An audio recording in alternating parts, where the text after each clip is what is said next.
Hey guys, what's going on? It's Eli, back with another review video, and of course, continuing on with the Star Trek Marathon. Now we've come to the second Star Trek film with the Next Generation crew, Star Trek First Contact. Yes, Star Trek First Contact. It is great. It is. It is in, like, say, my top 10. It's not like, say, it's not really like my favorite Star Trek film, but I do appreciate it, and it's really good.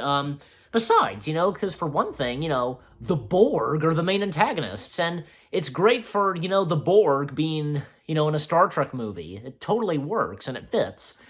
So yeah, because now the Enterprise crew, from the Enterprise D to now the new Enterprise, registry NCC 1701E. So, yep, so now they are in command of a new Enterprise, and, they received transmission that, the Borg have begun an inveteration against the Federation, and as Picard says, there may be no stopping them.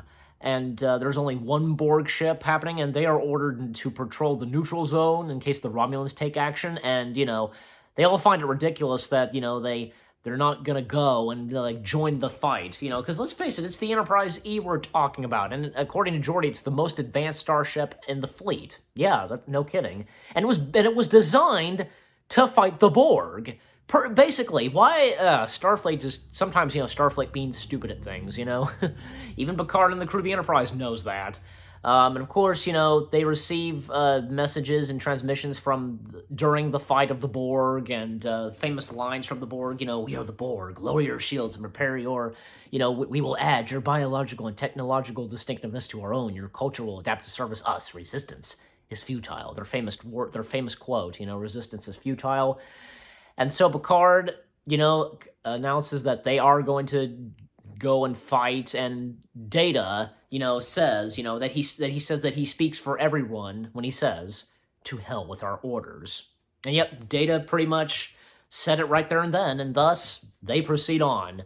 And you know what? The music in this is fantastic by the late, great Jerry Goldsmith, and the opening music where we first see the Borg cube is great, and all the starships, and the Defiant that makes a cameo. And originally, at one point, Avery Brooks was to have a cameo in this film, but it was cut. I don't know why, but yeah, it would have been cool to see him. But in fact, at least get an appearance from a DS9 character, because we got the Defiant and Worf, who transferred to Deep Space Nine, and also on the Defiant, but at times he would be transferred to the Enterprise E during the movies. Most notably, say, for this and Insurrection. So, even the firing sound effects for the Defiant is different. They are, and even, say, apparently ILM, they snuck this in. The first shot we see of the Defiant and all the starships firing at the Borg ship, we get one quick shot of the Millennium Falcon. It's in the background, and oh well, ILM, because sometimes putting in Easter eggs, for the fun of it. And one thing is that when the Enterprise E arrives, Riker informs the captain that the Defiant's losing life support, and Picard calls to transporter room 3 or 2 to beam the Defiant survivors, and apparently they can transport, while they have their shields up. Well, again, it's the Enterprise E is the most advanced starship, as Geordi said. And Picard, after Picard takes command and orders all the starships to target their weapons at a certain place of the Borg ship, and that was really cool. All the starships firing and their sound effects. I think, if I recall, my parents kind of didn't like the way that the starships sound when they fired. Why? There was nothing wrong with how the sound effects for the starships firing. They sounded great, and the Enterprise E still had the same phaser fire sound like we heard in the Next Generation.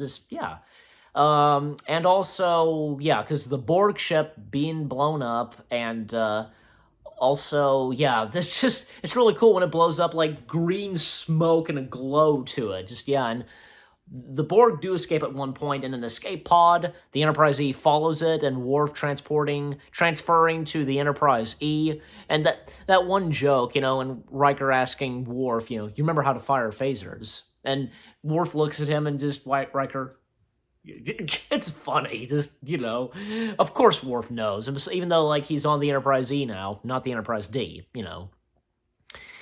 And, please, he's been on the Defiant as well. He would know too. And trying to remember.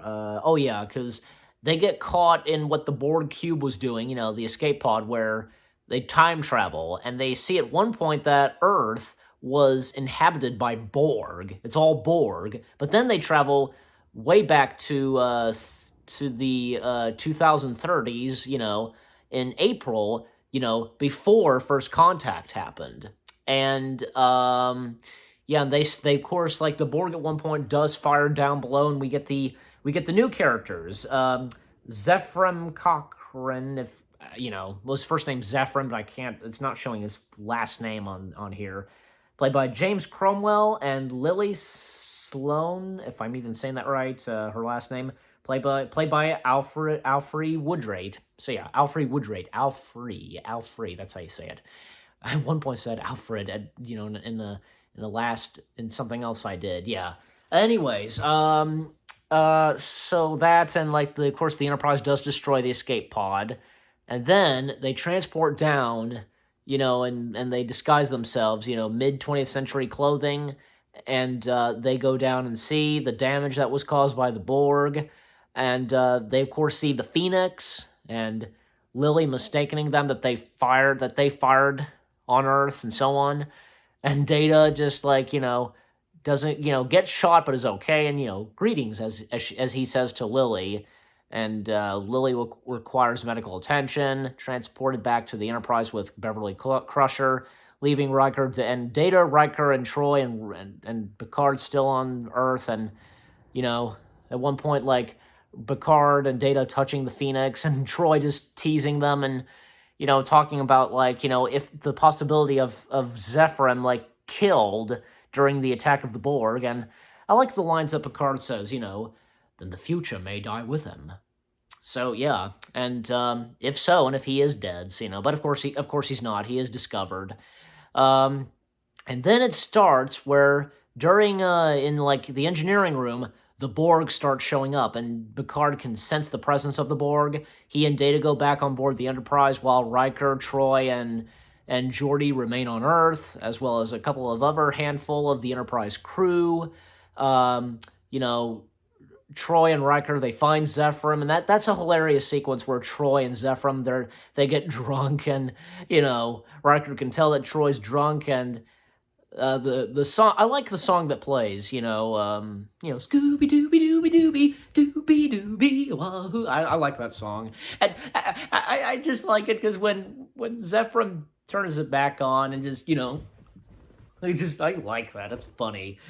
I remember listening a little bit, maybe I don't know, maybe not the entire commentary track of it, but just some bits of it where Jonathan Frakes, it just, when that scene happens where he turns back on, just Jonathan just being Jonathan, yeah, yeah, he was laughing at times in the commentary and with that sequence. And he was being goofy at times. That's Jonathan Frakes for you. Just, he's such a great guy. And that whole sequence where we cut back to the Enterprise and Picard, Data, Worf, and they fight off against the Borg as they're making their way down to the lower parts of the Enterprise, and that's where in the lower parts they see that the Borg is taking over, and and they attack them, and one of the Borg gets a hold of Data, and Picard meets up with Lily and ensures Lily that they're not enemies, and explains about the Borg, etc. And yeah, Picard and Lily are great in this, and Lily in the rest of the film, and especially say when they make their way into the holodeck. And here's another thing: we get two cameos from two of the cast members of Voyager. Well, of course, there's the Doctor, who makes a cameo, like a hologram program of him. on the Enterprise E and like stalling the Borg, and just him saying, to Dr. Crusher, "I'm a doctor, not a doorstopper." That's pretty funny. And gosh, I have to look up. I have to look them up. Like again, because they cameo in this film. So as I said, the Doctor makes a cameo as himself. Holodeck, hologram on the Enterprise E sick bay. Well, let's see. Yeah. Robert Picardo as the Doctor, and in the holodeck, it's not his character on Voyager, but he plays a holodeck character, like works in like in a ball, like a canteen or bar or whatever it is, Ethan Phillips, who played Neelix in Voyager. He plays a hologram character in the First Contact. Can't speak. Anyway, so that's that, and also I'm trying to what else? Oh yeah, because even like say Don Stark, like most best known for being in That 70s Show, has a cameo as one of the holodeck characters that a program's running, and that scene where Picard whips out a gun and like firing on the Borg, because you could really see it up to when he shouts, "Ah!" because letting his anger out because of how much he hates the Borg and what they did to him, understandable. And also, another cameo we get in this, and it's back on Earth, and, with Geordi and Zac Efron, Reginald Barkley. And, of course, Reginald Barkley, played by Dwight Schultz. Yeah, it was great seeing Barkley in one of the Star Trek films.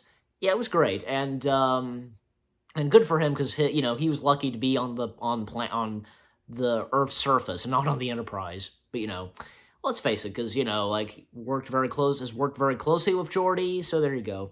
And yeah, just like the interactions, like during those scenes with Zephrem and Riker and Geordi and Troy are great, and even when like say they pull it up on the telescope and they show Zephrem that seeing the Enterprise E through the telescope, and this was one of the few times where the term Star Trek was said in a Star Trek film, and by Zephrem, you're this like Star Trek, however Zephrem said it, but he said Star Trek. He said the word Star Trek. Also, yeah, because Alyssa Ogway, yeah, Nurse Ogway, alongside with Dr. Crusher, like she makes an appearance, of course, and played by the same actress, like in the Next Generation, and yeah, and just at one point, yeah, because and that cool sequence where Picard and oh man, let me see, yeah. Well, there are two other crew members who kind of had got some time, like they got kind of like a minor role, like they had some dialogue to them, like there was Ensign Hawk, played by Neil McDonough. If I hope I said his last name right. Like I remember this. Like I remember the other stuff he's been in. Like he would go on to be one of the members of Captain America's team. In Captain America: The First Avenger, and he would also go on to be in the first Sonic the Hedgehog film. And also Lieutenant Daniels, played by Michael Horton. Yeah, so they had some dialogue, and even like say Lieutenant Daniels, who would appear in the next Star Trek film. So a great sequence where Picard, Worf, and Hawk, they're in spacesuits, and they make their way outside of the Enterprise E and to the to oh gosh, what is it called, the saucer dish? Well, this part, the dish, that, and that the Borg are messing with, and they're like trying to deactivate or reset it again, I want to assume, and they are succeeding, but at one point Hawk doesn't have the time, and he gets attacked by the Borg, and he gets assimilated. A bit sad for say Hawk. I mean, he was a pretty good character in this film, but so yeah, and even it all comes down to Borg and Worf succeeding, and Hawk did succeed a bit too. And Worf, at one point his suit gets torn, by one of the Borg, and it seems like he's this close to dying, but no, he took one of the Borg's arms and like the string and like strapped it around his leg, that was torn. And he like the cord, like what the Borg was putting on the dish, it's destroyed, it's floating off into space, and Worf, it like says, assimilate this, and fires at it. Yeah, that was a good line that Worf said. Yeah, they get assimilated, like, assimilate this, you Borg. And another thing I forgot to mention, and during that, because with that sequence and so on, the Borg Queen, and played by, I almost lost it, Alice Krige, I hope I said the last name right, like, she was great. She was good as the Borg Queen. I don't know. Like, people it's mutual for what Star Trek fans think of the Borg Queen. I have no problem with the Borg Queen. I think the Borg Queen is actually a pretty cool character, and I guess it kind of makes sense. And you know what? Because even the Borg Queen would go on to appear in Voyager. But that's kind of strange. How did she at one point gets killed in First Contact, but then she comes back in Voyager? How's that possible? Like, I guess I'm going to have to look that up. I honestly don't know. But anyways, because again, as I said earlier, Data being captured, and so him coming face-to-face with the Borg Queen, and they give him, like, human flesh, and at one point he gets scratched, and, like, blood, and so on. And at one point, like, Data has been seduced, and so on, by the Borg Queen. And at one point, during one sequence where Picard has just kind of loses it and like tells them that they're not giving up on the Enterprise, they're not going to lose to the Borg, and Worf trying to tell Picard that something's gotten into him and just he needs to calm down or whatever, and and then at one point, like, Lily is the one that talks to Picard, and Picard tells Lily what happened to him 6 years ago when the Borg assimilated him, and at one point, like, yeah, even like Lily, like this is about saving the future of humanity, and Lily's saying, John Luke, blow up the damn ship, and she's like, and he's like, no, and he grabs the phaser and just, because letting his anger out and smashing the glass of, like those modeled ships in the what is that room called? Where the characters, they sit down and talk, that room. And even the good lines from Picard, the line must be drawn here, this far, no further, and I will make them pay for what they've done. And eventually, Picard gives in, and he has the crew evacuate the Enterprise, and has the Enterprise be put to self-destruct. And he is almost about to leave the Enterprise, but at one point, he senses the presence of Data, and he's in trouble. He stays behind to save Data, and at one point, Data deactivates the self-destruct, and Picard surrendering himself to the Borg Queen, and, like, did I forget to mention, like, in the opening of First Contact, we get, like, say, a flashback of, say, Picard becoming Locutus, and the Borg Queen, when it comes to that scene when Picard meets the Borg Queen again, her calling him Locutus, and, it is established that the Borg Queen was present on the Borg ship in the Best of Both Worlds. So, yeah. And also, Riker, Geordi, and Zephrem, they are on the Phoenix. It launches, and at one point, the Enterprise, by the Borg's doing, fires upon the Phoenix, but the torpedoes miss. I mean, Data fired them, but they missed, and, like, the Borg Queen shouting, Data! And Data, he comes back, it's Data again, and, like, resistance is futile. He smashes a tube or whatever, and like it lets out this smoke that like kind of like kills the Borg or something, and